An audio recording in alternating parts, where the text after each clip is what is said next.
Good morning, ladies and gentlemen. It's great to be back in Warsaw, and it's a pleasure to be joining you at what looks set to be a very interesting and I suspect at times a challenging couple of days ahead. As Alexander pointed out in his comments, the near-term outlook for air transport is not without plenty of issues at the moment. Just to mention a couple: trade war, global slowdown, or even perhaps global recession, and not to mention the geopolitical tensions and challenges that exist in various parts of the world.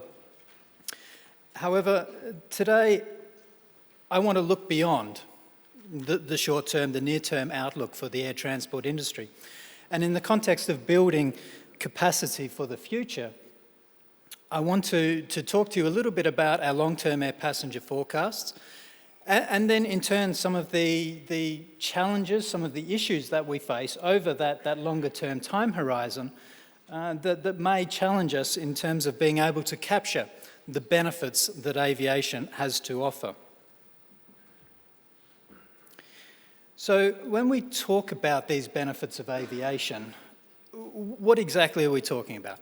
It's very easy to think about the air transport industry as simply being moving boxes and people from point A to point B. But as everybody in this room knows, it's very much more than that. It's about creating the opportunities for business and for trade, for investment, and to encourage the transfer of technology and the transfer of ideas and the personal enrichment that is available to people much more easily and sometimes only through the opportunities that air transport can provide. If we want to think purely in terms of the contribution of jobs that the industry provides and the contribution to GDP, we can see that the air transport industry worldwide supports more than 65 million jobs currently. In terms of its contribution to GDP, it's around $2.7 trillion worth of GDP. When we think about the total amount of global gross domestic product, total economic activity, the air transport industry worldwide contributes just over 3.5% of that total. Now, to try to put that into some sort of context for you, if the air transport industry was a country, we'd be about the 20th largest country in the world. And that would put air transport on a par with the likes of Switzerland and Argentina in terms of their contribution to the global economy. So we're talking about some big numbers here. We're talking about a serious impact. And when we think about the long-term outlook for the industry, I think it's fair to say that the outlook is a fairly bright one.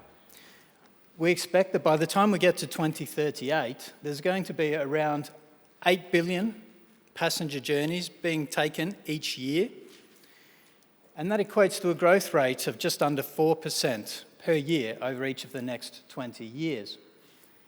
In short, we expect that the number of air passenger journeys is going to double over the course of the next 2 decades. They're a very positive set of numbers. Right? It's a very strong growth rate. The outlook is a very bright one. That's at the global level. So if we go down a level and we start to have a look at what's happening at the regional level, what you can see here is that the outlooks become much more varied.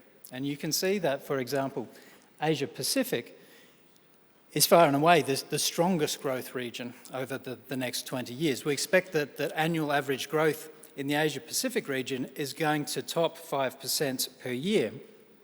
And that's going to result in something in the order of 2.8 billion additional passenger journeys to, from, and within the Asia-Pacific region in 2038 compared with 2018. So a very strong growth rate and a very significant contribution to the overall growth in the industry that we expect to see. But Asia-Pac is not alone in having a pretty good growth rate over the course of the next 20 years, and you can see that that the more emerging markets like Latin America and Africa are also growing above 4%, 4.1%, 4.5% respectively. And the Middle East, we also think the Middle East is going to show a very solid growth performance over the course of the next 20 years as well.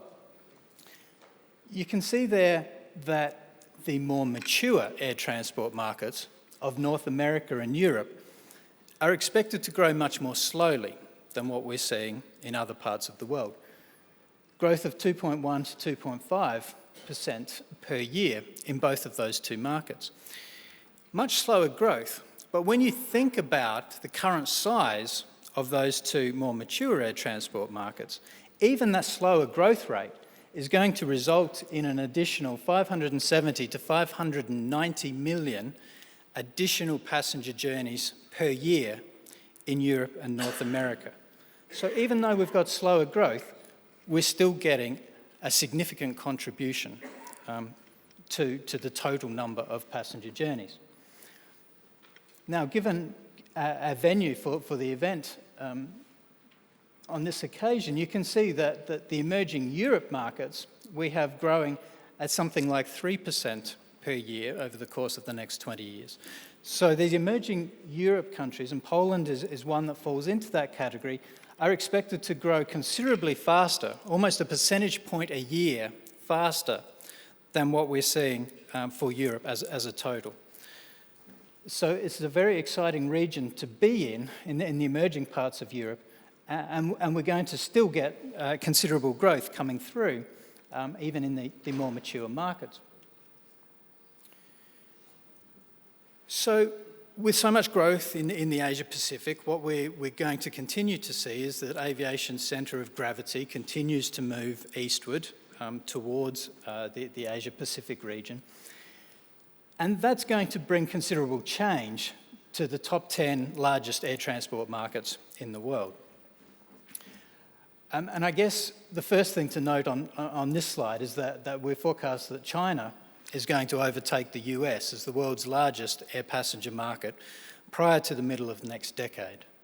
Now that probably comes as no surprise to anybody in this room, given the strength of growth that we're seeing in the Chinese market and the sheer size of the market and its untapped potential at the moment.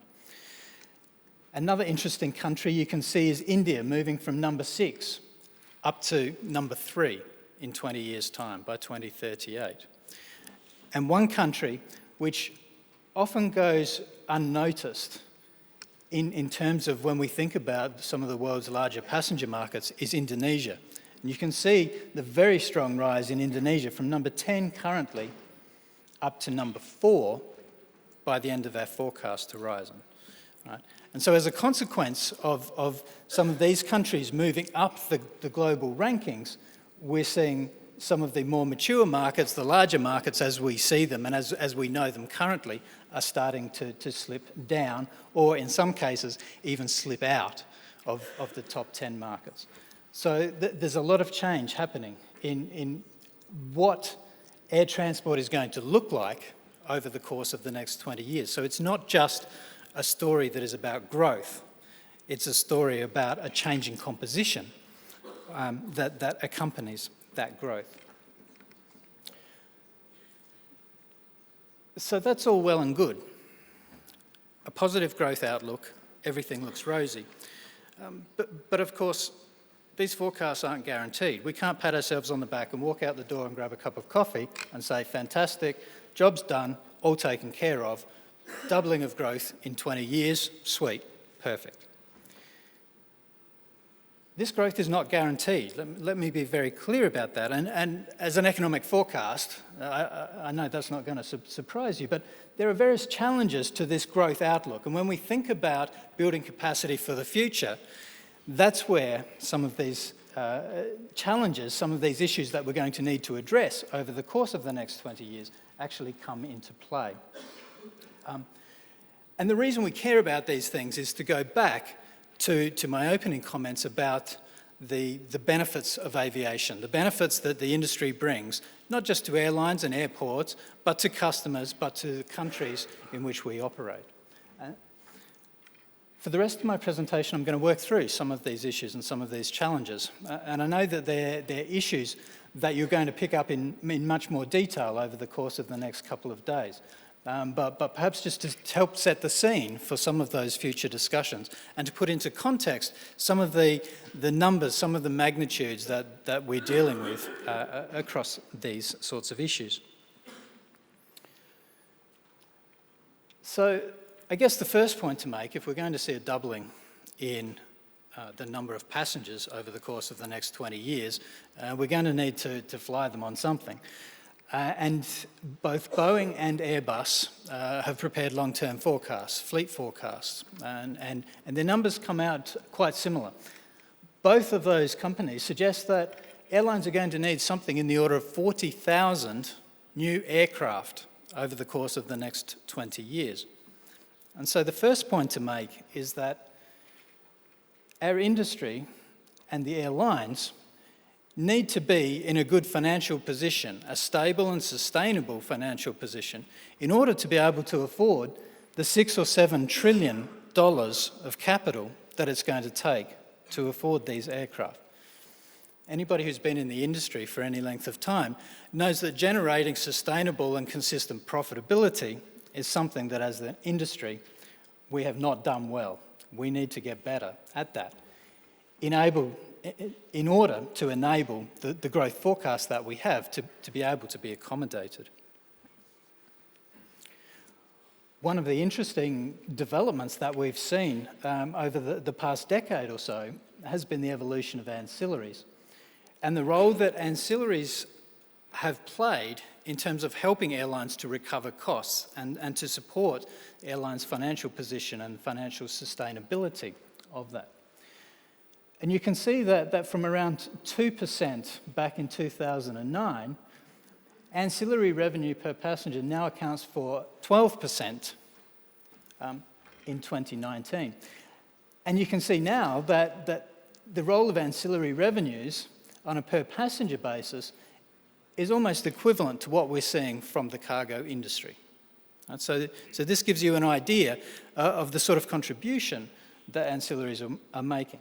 Now, we don't expect ancillaries to go away anytime soon. We think that airlines are going to continue to innovate, are going to continue to evolve the role of ancillaries.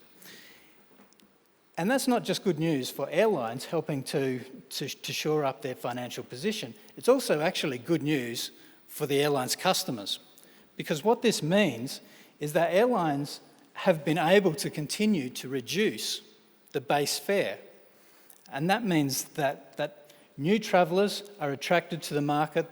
It helps to stimulate demand and it helps to bring about some of the demand growth that we expect to see that's going to continue over the course of the next 20 years. So good news for airlines, but also it's important to remember that it's also good news for the airlines' customers. A doubling of passenger growth, and this point has already been touched upon, is of course going to continue to raise concerns around congestion. So the chart before you now shows the top 100 airports in the world. And the dots look at the current capacity situation, the capacity situation by 2028. So this is 10 years' time. Right? Our passenger forecast I was talking about a 20-year time frame. This is only half that. And you can see from the number of green dots on this chart, the green dots are the airports that are expected to have sufficient capacity in 10 years' time. Now, those of you at the back may not be able to see so great, but I can assure you there's not too many green dots on this map. In fact, if I've counted them correctly, there's only 4.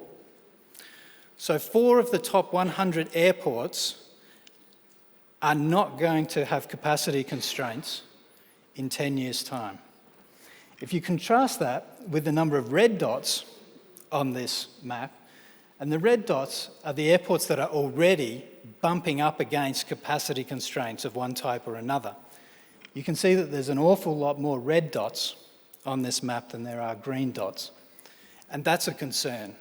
Right? How do we accommodate the expected growth, the growth in demand that we're going to see over the next 20 years without being able to address and get on top of this capacity issue.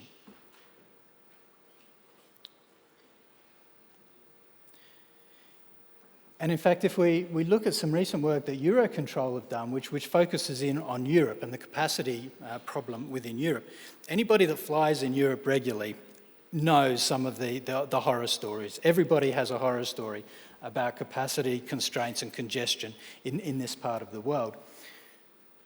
This Eurocontrol forecast says that in their mid-range forecast, which is their kind of their base case forecast, by the time we get to 2020, there's going to be 1.5 million flights that cannot operate because of capacity constraints. So the demand is there, they cannot be accommodated. And that equates to something like 160 million passengers in 2040 who want to fly, who want to take a trip, but they're unable to because of the capacity constraint. So there's some pretty serious numbers here that come from the latest Eurocontrol analysis. One of the issues that was touched upon earlier, and again, it's not a new issue, it's the issue of skill shortages and how do we accommodate the growth and make sure that we've got the right skilled people in the right place with the right qualifications at the right time. Again, both Boeing and Airbus provide long-term forecasts around the particular skill groups that are required. This chart just shows the Boeing numbers. If you pull out the Airbus numbers, they tell a very similar story. The numbers here in blue relate to the number of new pilots that Boeing forecasts needed over the next 20 years. The red numbers are technicians, basically engineers if you like, and the green numbers are cabin crew. You can see down the bottom that Boeing estimate that we need something in the order of 800,000 new pilots and technicians over the course of the next 20 years, and just over 900,000 new cabin crew. Now the good news is we don't need all of them tomorrow or next week or indeed even next year. But over the next 20 years, once again, these are some big numbers, and we need to make sure that firstly we get the number of people that we need, that we train them, that they're qualified, and that they're fit to do the job, and that they're also in the right place, right? There's no point having 300,000 new pilots in Asia-Pacific and 150,000 new pilots in North America, right? So we've got to match the demand with the supply to ensure that the growth that we get can be satisfied. I want to move on to talk about technology. Technology, as has already been said on a number of occasions, is a fundamental issue. And there are a number of different aspects to technology. So let me touch on a couple of these. The first one relates to the aircraft and engine manufacturers. And you can see on a chart going back to 1955, we've consistently seen improved efficiency and cost reductions with the new types of aircraft that have come into service. Basically, every new generation of aircraft is something in the order of 15 to 20% more efficient than the models that it replaced. And when we look at this cost curve in a very competitive industry, falling costs like this are typically passed on to the consumer. And in fact, if you look at the real cost of air transport, it maps a very similar shape to this. So technology is important. So this is an important aspect going forward as well. But of course, technology has a number of different aspects to it. The WTO have a great white paper. It's a very lengthy white paper, but I encourage you to read it if it's of interest. And I've pulled out their 4 key digital themes, which they expect are going to shape travel and tourism going forward over the coming decades. I'm not going to read all of these things, but let me pull out just a couple of key points from this slide. In fact, just a couple of words, in fact. And let's start with seamless journeys that are customised, that are tailored to what the customer wants.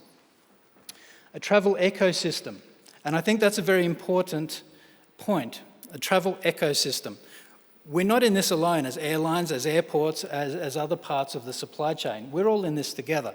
And that points to a collaborative solution rather than a series of individual solutions to address some of these challenges which may impede growth and which may impede us being able to fully capture the benefits of aviation going forward.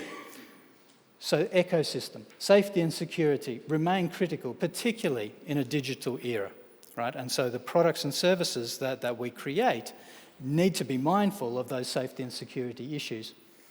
And the application, the widespread application of digital technologies. So this is a neat framework. And I wanted to put this slide in not so much to talk to you, but because we'll make these slides available afterwards. And I think it's important to have this as a good reference guide going forward. One other point that's worth making around digital, and this comes from some work that McKinsey have done. They talk about the duality of digital.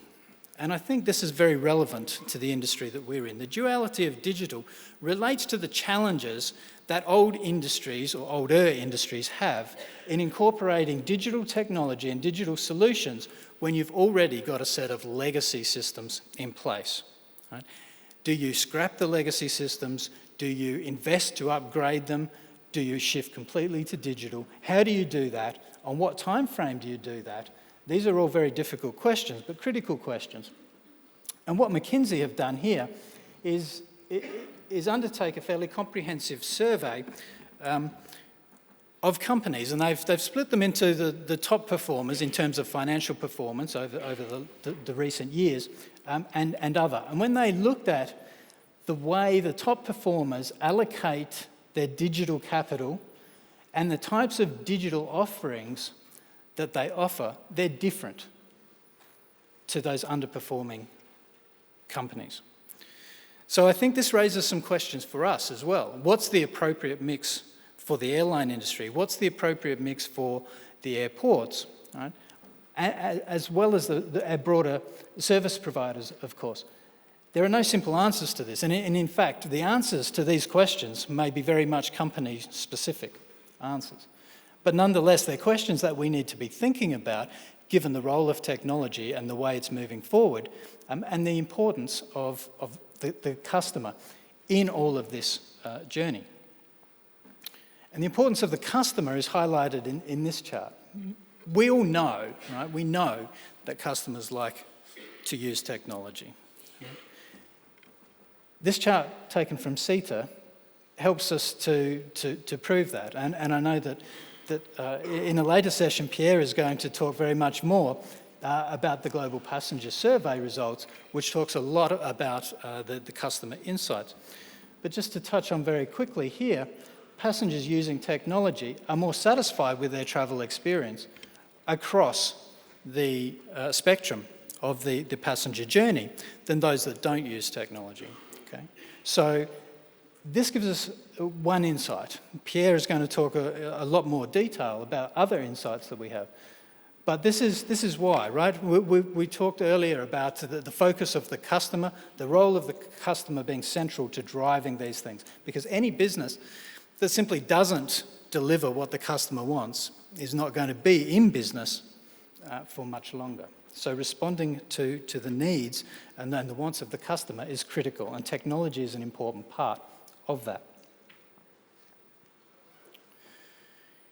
And related to that is this issue of having a license to grow, right? And again, this is about responding to customer preferences. And we've talked about the flight shaming, we've talked about the role of the environment and the importance of that to the industry, to build a future that is sustainable and is environmentally conscious and aware, and taking steps to address those things. What's interesting in this chart, and you can see that the number of RTKs flown since 1990 has increased at an average annual rate of over 5% per year. At the same time, fuel use per RTK flown has fallen by 2.6% per year.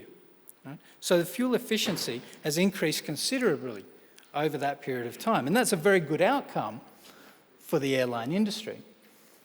But having said that, at the same time, we've still seen an increase in carbon emissions. Okay. So this is a chart that's based on the environment, but nonetheless, it's a critical component at the moment about responding to customer preferences. But it's just one example of how the industry needs to take into account customer preferences. And those preferences change, of course, which means that the airlines, which means that the broader industry also needs to change as well with those customer preferences to remain relevant and to capture the increase in demand that we expect to see. One of the other issues, which is an interesting one, and this is incorporated into our long-term passenger forecast, we have a particular demographic variable that's included in there. But populations are ageing, particularly in North America and Europe. So this chart, it shows the old age dependency ratio. Without getting too technical, it's basically the number of elderly people in your society compared with the working age population, expressed as a percentage. You can see some big increases down the bottom here. So over the next 20 years, North America and Europe, populations are going to age considerably. Not so much the case in Africa, mind you, at the top of that chart. But for North America and Europe, 1 in 3 people and 2 in 5 people, respectively, are going to be elderly. And that has implications as our passenger group changes. And as this demographic group continues to fly, what does this mean for the airport experience? What does it mean for the airline experience? Does it challenge the low-cost carriers whose model is based around very tight turns? This is another factor that over the long term is going to be an issue for airlines and for the air transport industry more generally to have to contend with and to find solutions to. And finally, I just want to make the point that policy and regulation can't be ignored either. The policy and regulatory backdrop, and we've heard some discussion of that already, but it can be a key driver of air transport growth, or it can work as an impediment.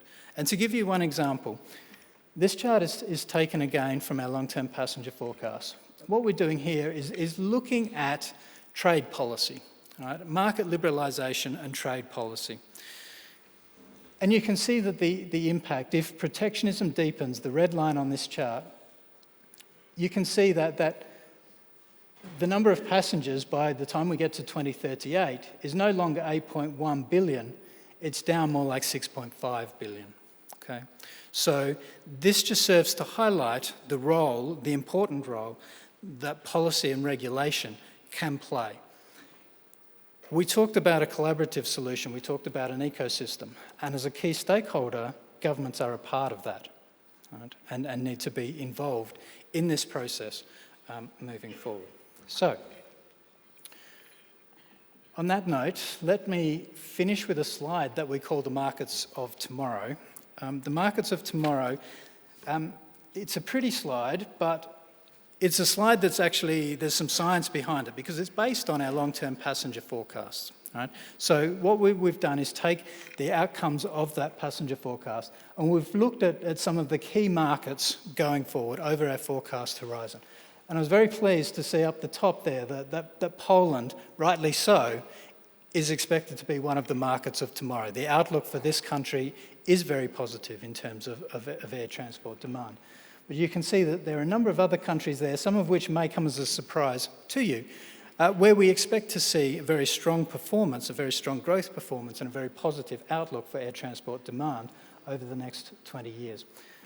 While you're looking at that, let me very quickly recap what we've talked about today, because we've covered a lot of ground. The key points. We care about growth in the industry because of the benefits that aviation brings, not just to airlines or airports, but to our customers and to the broader countries in which we operate. Right?